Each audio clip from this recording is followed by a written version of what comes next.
12:59. Okay. I think we get going. You do a countdown like New Year's? Totally. It's like going on for live TV. Totally. It's so funny. Oh my God, we are live. I can't believe it. Hi, Stella.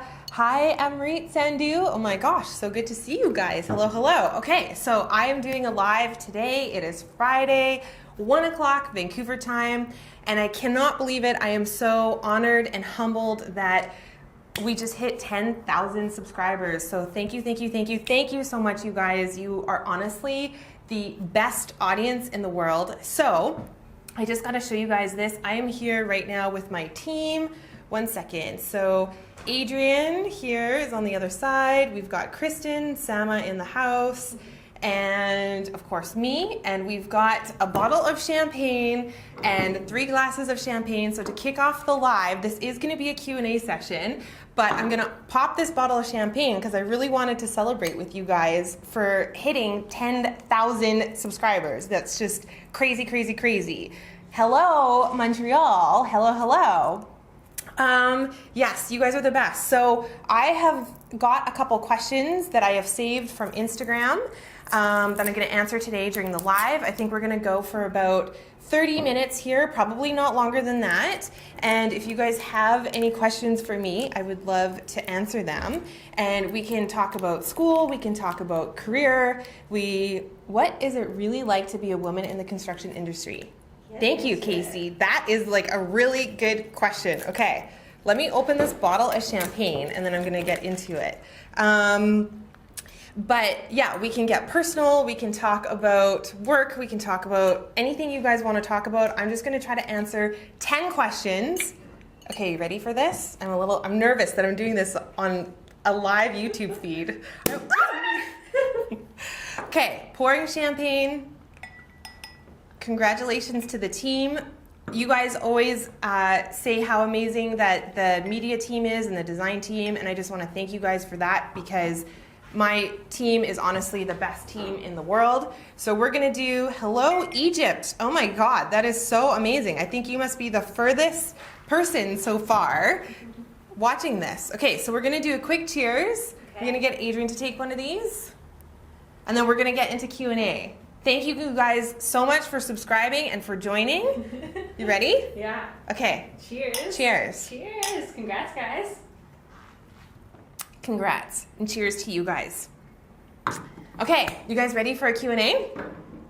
Hello, Akash in India. Amazing.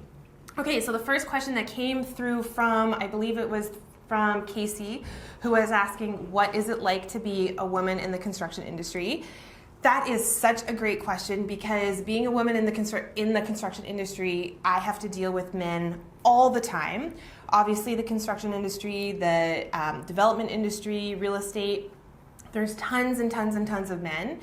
And the one piece of advice that I would have if you are a woman and you are working in the construction industry is be very confident and very sure of yourself. I think that that's so important because I've experienced it when I'm on a job site or I've mentioned a lot on my YouTube channel and in my videos that a lot of our clients end up being men. And one of the best things that you can do as a woman in a male-dominated industry is really focus on your strengths, know your strengths, and be really, really confident. Every time you go into a room, anytime that you're at a meeting, just own it and be confident. And I kind of love actually being a woman in the construction industry because I do think if you are good at what you do and you are a confident woman, then you can basically rule the world. Like you can do it. So I think sometimes being a woman in a male-dominated industry, if you're good, it can actually be a huge advantage. So that was a great question. Thank you so much, Casey, and I hope that answered your question. Ooh, we've got people joining from Charleston in the US, more people from India. Awesome. Okay, so there's a question coming up. Do you feel like you have to have a degree in interior design? Is it necessary to succeed in the interior design world? Thanks for the question. This comes up a lot on my channel and on my social media. Do you need to have a degree in order to be successful in the interior design industry? So I am a believer when I hire people and when I'm looking for good candidates to join the House of Bohn team, I am definitely looking for people who have an background, who are educated in the field, and but I'm a believer in that you hire for attitude and you train for skill. So admittedly, I do not have a degree in interior design. I did go to design school, but I didn't finish my schooling. I knew from a very early age that I wanted to own my own business. I knew that I wanted to do something creative, and I had kind of fallen into the design industry. So after doing about a year of schooling, I decided to go out on my own almost right away. And this was 12 years ago or so. And I will say that if I had any advice based on that experience, I do think it's better if you have more firm experience before you go out on your own, because there's just so much to learn in the design industry. And when I started, I was completely green and was just learning as I went. And I feel like in the early days, I probably would have had more success if I had more experience, longer experience at a firm. But having said that, I was really keen to get out there and start working, and I've always been very entrepreneurial, so I knew that that's what I wanted to do. If you are looking to get a job, just to finish off this question, if you're looking to get a job at a firm, then I do think it is really important to have a degree in interior design, because you get such a great background and great training, technical skills, you get the experience of the pressure and the workload at school, so you get a taste of that kind of pressure and workload when you go out into the industry, if that makes sense. So I hope that answers your question, and I'm going to keep moving because I'm going to try to answer 10 questions by the time this time is up. So let's see. I run Felon Interiors. The questions come up really, really fast. Let's see. Adrian's got a good one, so she's going to fire off a question to me. This is from Jennifer Campuzano. Okay, this is from Jennifer. How do you stay organized with so many projects running at the same time? How do I stay organized with so many projects running at the same time? Okay, that is a really good question. First, I'm such a believer in building an amazing team. So I have an amazing assistant, Adrian, who helps me stay organized. I have an amazing office manager, Stacy, who is not here. She's in the office right now. She's sort of the backbone to the operation. And I really am very careful and focus on hiring really amazing talent and people around me who are incredibly organized, because that's what helps us stay organized as a team. I mean, basically I run two teams. I've got my media team and my interior design team. So there's definitely a lot of balls to juggle all the time. But I really believe in surrounding yourself with the best possible talent and team, and hiring where you are weak, right? Hiring your weaknesses. So I hope that helps and answers your question. Okay, there's a question coming up from Tolu Elizabeth, hi, who asks, how regularly do I do a site visit with projects? Well, it will depend on the project, but as an interior designer, I do believe on being very hands-on with our projects. I think doing the actual design work, the drawings, putting together concept, all of that stuff is just part of an entire project. If the other part is definitely construction and managing the construction, overseeing the construction, making sure that all the custom details that we've designed are coming together the way that we had envisioned it. That is an incredibly, incredibly important part. So just depending on the project and the size of the project, sometimes my team is on site once every 2 weeks. Sometimes we're on site just at the tail end when all the finishing is happening. But we are definitely on site with every single one of our projects. And I will give you a tip when it comes to site visits and things like that. And what I really am proud about with my team, and something that I emphasize, is that when we put our construction drawings together, our drawings are tight. Like, they are very dialed, they are detailed, there's lots of information in them. And the reason we do that is because if you have a really good set of drawings, design drawings, that allows you not to have to go to site all the time, if that makes sense. So if the instructions in your drawings are not clear, that's when you're showing up to site every other day. And that can be very, very time consuming. So you want to make sure that you've got a really good set of drawings and that you hand that off before you go into construction. Okay, so that was 4 questions. So we're doing pretty good here. I'm gonna take another sip of champagne, and then Adrian's she caught another question. She's nodding at me right now. Okay, there's a few people that asked if there were ever a time that you felt like you wanted to quit, and like what kept you going. Okay, cool. So it sounds like a few people of you guys have been asking. I don't know if you guys can hear Adrian, but a few of you guys have been asking, have I ever felt like quitting, and what was it that kept me going? I love that question. The answer is totally.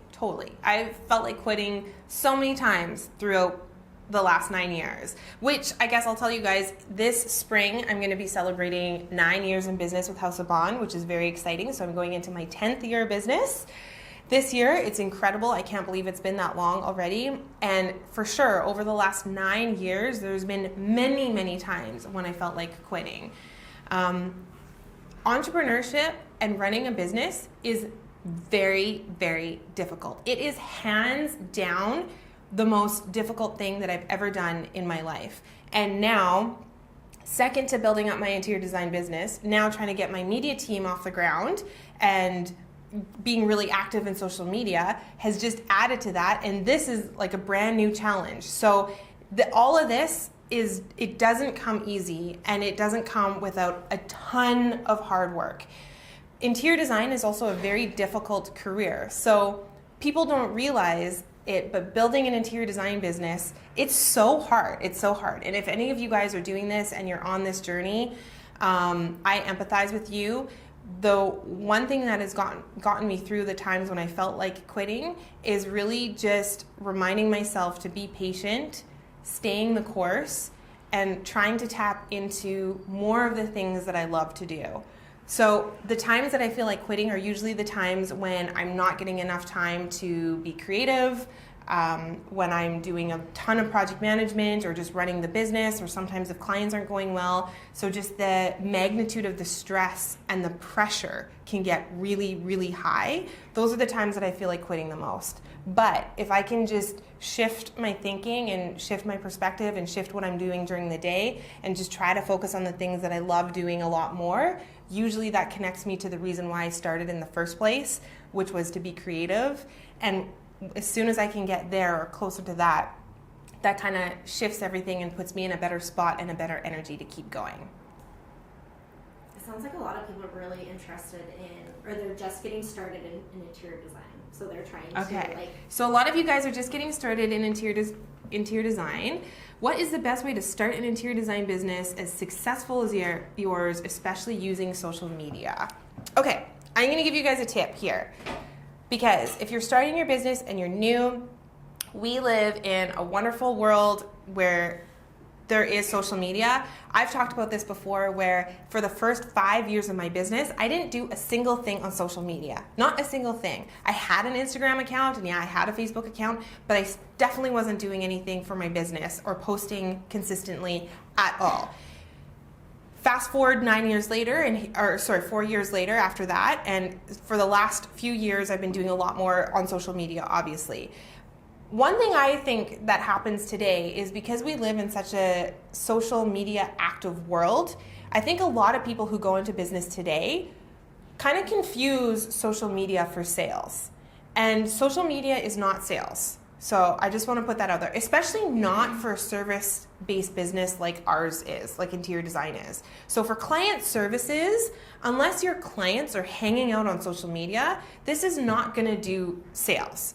So if you want to build a business, sales is like the blood of your business. You need to get out there and you need to be cold calling and you need to be selling. And that is something that I think a lot of creative people, not just interior designers, forget or don't understand. And I think there's a misconception today that you can just be consistently posting on social media and that is somehow magically going to generate clients for you. It doesn't. It doesn't. That is like one of the best takeaways. I think that if you're starting your business, I hope you can walk away with that. Sales and social media are two different things. And if you're starting your business, I would actually recommend that you focus more on your business and more on sales than on social media. The social media stuff can come later, and there's a whole bunch of different reasons that you can be doing social media, like brand building, for promotion, connecting, all of that kind of stuff, but really you want to be focusing on sales. Okay, there's a personal question coming through. It went away too fast. Cray. Adrian, Yeah. do you have another question? How many questions have we answered? You're welcome, Stephanie. That was good advice. Okay, awesome. I'm happy that you got a good takeaway from that. So we have Cray that says... We have Cray. We've got a question from Cray. How would you describe your personal style and how do you mold it to work with what your clients are looking for? How would I describe my personal style and how do I mold it to work? Do you mean my personal clothing style or my personal interior design style? I guess they're two sides of the same coin. I would describe my personal style as edgy and classic and very eclectic. So I love to take inspiration from all different places, cultures, anywhere to create my own personal style. And the way that I take that to work, so if I'm working with a client, I mean, now 9 years later, you guys can imagine I'm lucky enough that clients come to me because they love my style, they want me to design a space for them that is reflective of my style. So that is, to be in this position today, I'm so grateful for that. Because it makes it so much easier to work with a client when they are really hiring you for your personal style, and not just because you're an interior designer, but they could hire any designer to do this job, if that makes sense. But I think the way that I got here and the way that I built a brand that's very reflective of my personal style is by really being able to communicate what my vision was to a client. So when I was coming up with concepts and when I was coming up with ideas, being able to communicate that really well through visual content like sketches, like renderings, photography, all that kind of stuff. And the more that I was able to help a client really see what the vision was and really understand where the inspiration was coming from, the more I was able to get clients really excited about what we were doing, and that would help get the vision achieved and built, if that makes sense. If a client doesn't understand what you're showing them, or if they can't imagine it, then they're not going to want to build it, and they're going to want to take control, and they're going to want you to just execute what they want to do. But really, clients want you to put your foot down, and they want you as the designer to guide them through the design. So I kind of rambled for a little bit there, but I hope that answers your question. I saw a question that just popped up. The question was, how do I have time for my husband? And where did I meet him? Okay, so this is a good question. Funny enough, my husband and I met on Match.com. The hilarity behind it was I wasn't actually looking to meet someone at the time. I just had a bet going with a girlfriend. This was 4 summers ago, so 4.5 years ago, and it was a summer. She was doing some online dating, and I said, hey, I'll do it with you, and let's do a contest, and let's see who can date the most amount of guys this summer, and whoever loses the bet has to buy the other person drinks and dinner. And so I'm very competitive and took it seriously, dated a whole bunch of guys, met my husband Chris along the way. He got a second date and a third date, and then I ended up being off Match and now married. And I do try as much as I can on the weekend to have as much downtime as I possibly can with Chris. When I'm with Chris, I try to focus on him as much as I can. And you know what? Life is busy. When you run your own business and you've got people working for you and projects that you're juggling, and fitness is really important to me, I try as hard as I can to really prioritize the people in my life who are important to me, and I try to make as much time as I can for those people. So it's all about priority setting. Here's something that I learned this last year was priority. If you manage your priorities, you will automatically manage your time. So that's a time management tip. Okay, I lost the number of questions that we're still going. Okay, I think we've done about 6 questions. So we've got 4 questions left, I think. Question from Instagram. Okay, and there's a question coming through from Instagram. So I'm going to take an Instagram question, and I hope a lot of you guys actually are following me on Instagram, because I feel like that's a really good place. I'm on my stories a lot. There's like really quick, direct communication, and I love interacting with you guys. So if you're not following me on Instagram, make sure you jump over there, because I answer tons of questions on my Instagram. Okay, she just wants to know, what keeps your confidence up? What keeps my confidence up? Okay, question that came through on Instagram. What keeps my confidence up? Oh, good question. I would say the best way to build your confidence is to know that you're scared if the fear comes up and when the fear comes up, but just to do it anyways. And second to that, I would also say, just don't overthink. Don't overthink anything. You have no idea how many times in my life, in my day, in my work, personal, whatever, there are so many things that I do where I feel like I'm an idiot for doing it, or I get nervous about doing it.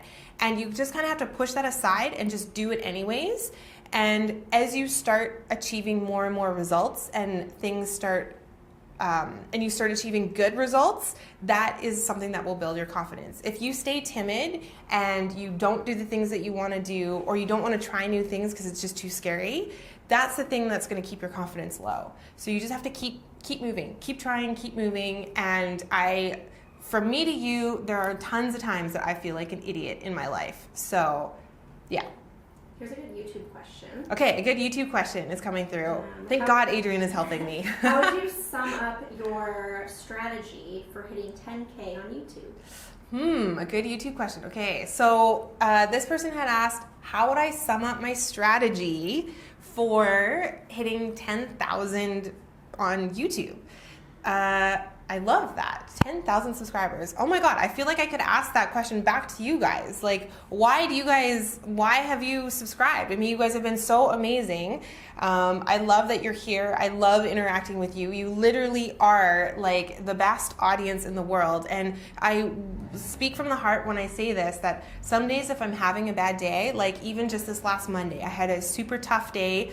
There was some client stuff that was happening, a lot of pressure. It was just a tough day and I wasn't in a great mood. And one of the things that I'll do is I will go to YouTube or go to Instagram, but specifically to YouTube, and I will go through the comments, recent comments, and try to respond to comments. And you guys say such nice things and such encouraging things, and just by reading a few of your comments, that puts me in such a better headspace and mind frame. So I just want to say that, like, I am so grateful to you guys for subscribing and for the comments, and a lot of you guys say that I inspire you, but I've said it before, where you guys really inspire me too. So I just want you guys to know that. But with YouTube, for hitting 10,000, I think a big one is, just delivering value and really trying to deliver value, focusing on value. If you can deliver value in any relationship, in your business relationship, in your online relationships, people will respond to value. If all you are giving is superficial, people will not respond to that. So I feel like that has been probably the biggest attribute to success. Okay, guys, we've got 2 questions, I think, because I think that was 8, right? So I think we've got 2 more questions. Someone asked, what are you doing to chill? Meditation, book, shopping. How do you put off stress? Oh, good question. Well, going into the new year, a couple of the habits that I changed for dealing with stress, because I am stressed all the time, but a couple things. So One thing that is new is that when I wake up in the morning, I do not check my phone right away anymore. I actually leave my phone off for at least the first hour of the day.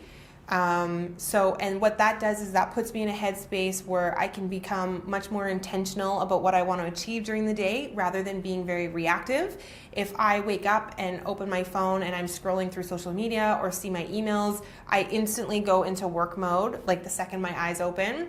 So I've stopped doing that. So at least the first hour of the day, I keep my phone off. I drink a full glass of water in the morning, and I do try to set an intention for the day. That has helped manage stress so much. And then second to that, good tip. Okay, awesome. Second to that, one of the other things that I've been focusing on a lot is just fitness and making that a priority. That is a huge priority in my life, and life can get so crazy and so busy that the first thing that goes is usually gym time. But for me, going to yoga, going to CrossFit, going running is so, I'm really big on personal performance right now. If you want to accomplish a lot of things, you need to be in a state of mind and a physical state where you can perform at a peak level. And I don't believe that you can do that without physical activity. So that is a big way that I de-stress. And the combination of those two things, really having a clear head in the morning and doing physical activity, really helps to manage my stress. That's a great question. Okay, so are we going to go with one more question? You guys, I feel like the time is going by so fast. So fast. Okay, we're going to go with one more question, but I just want to say hi to you guys because I can see things popping up. There's people watching on Instagram and on YouTube. Oh, there are people watching on Instagram and on YouTube. Yeah. So hello to people on Instagram. Okay, so I'm looking for a question. Hi, Nellie. I see you.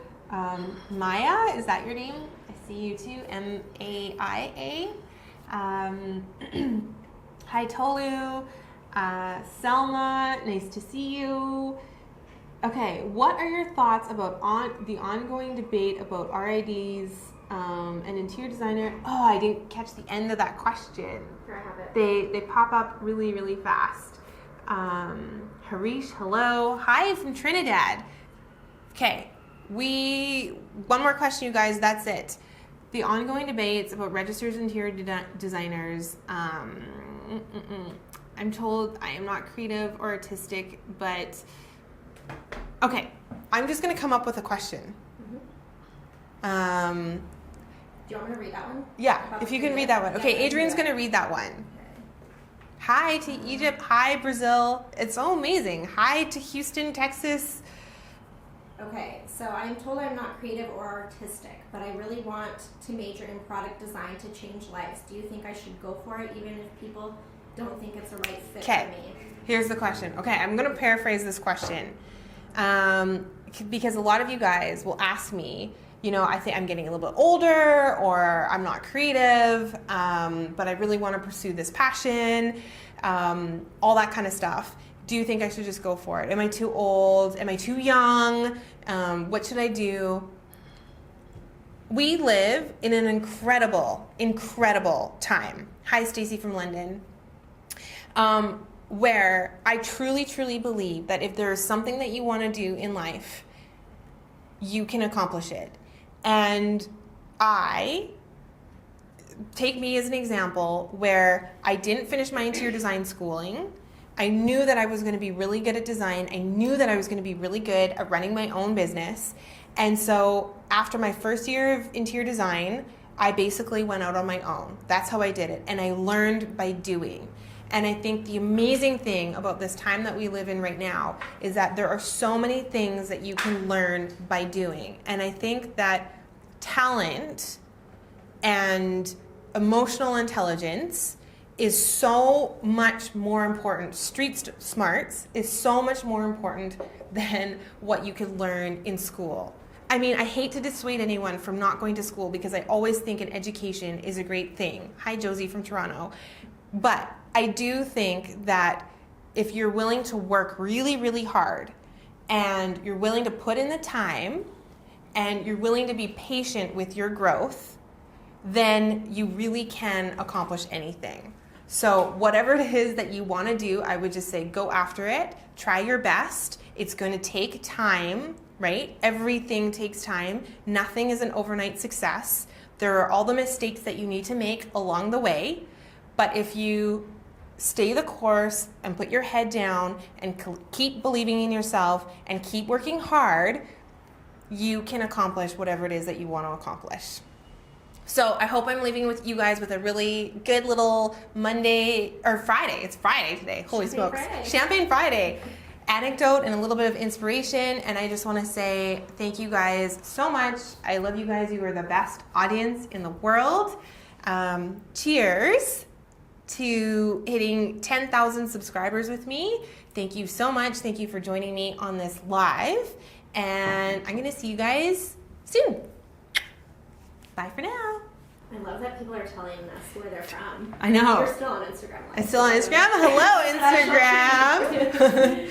Cheers to you guys. Thanks for joining me today for the live. That half an hour went by really, really fast. Yeah. Holy smokes. Yeah. Well, happy Friday, you guys. I hope you have a really good weekend. And I'm going to see you guys soon, too. Bye. It's been like ripping the Band-Aid off already, hey? Yeah, definitely. This is kind of cool. Yeah. So we're building stuff in 3D right now, and got a couple of big projects on the go, which I've been telling you guys about. What are you doing this morning? I'm sourcing furniture for the project.